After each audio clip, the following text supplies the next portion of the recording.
درباره پسرها هم باید بدانید. همیشه میگویند پسران خیانت میکنند. همیشه میگویند پسران با دختران سر و کار میگیرند.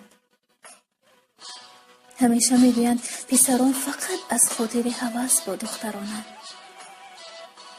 ولی خدا از دل پسران با خبر است. دختران، میخواهم یک روزی رو برایتون بگویم، ولی لطفاً برمالایش نکنید. پسران برای اولین بار عاشق میشوند و بس دیگر رنگ عشق را نمیبینند. چو کسی نیست تا آخر با آنها بماند، چو خیانت میبینند، چو میفهمند خیانت چه درد دارد. حالا حرفایم طولانی شد، بگذار یک روز دیگری برایتان بگویم. شما که هرگاه خواستید می توانید از پدر و مادر خبر بگیرید. اما قسمت زیادی پسرها همین که مکتب به اتمام رسید برای پیدا کردن یک لقمه نان از پدر و مادر برای مدت‌های طولانی جدا می شوند.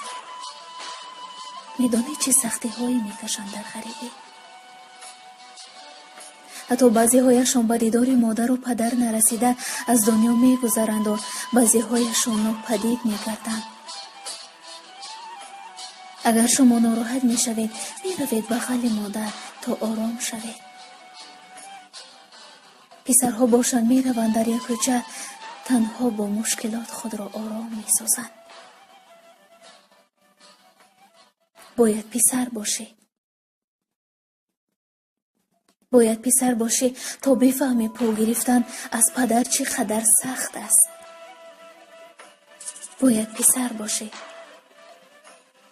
تا بفهمی دور بودن از مادر و پدر چقدر سخت است.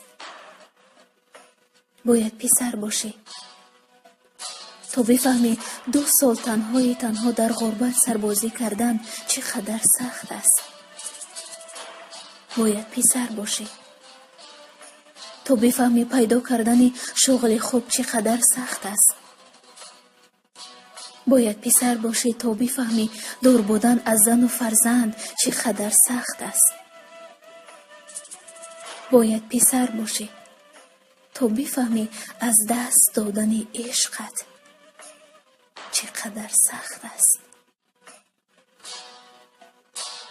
واقعا زندگی برای پسران از ما دیده مشکل و دشوارتر است.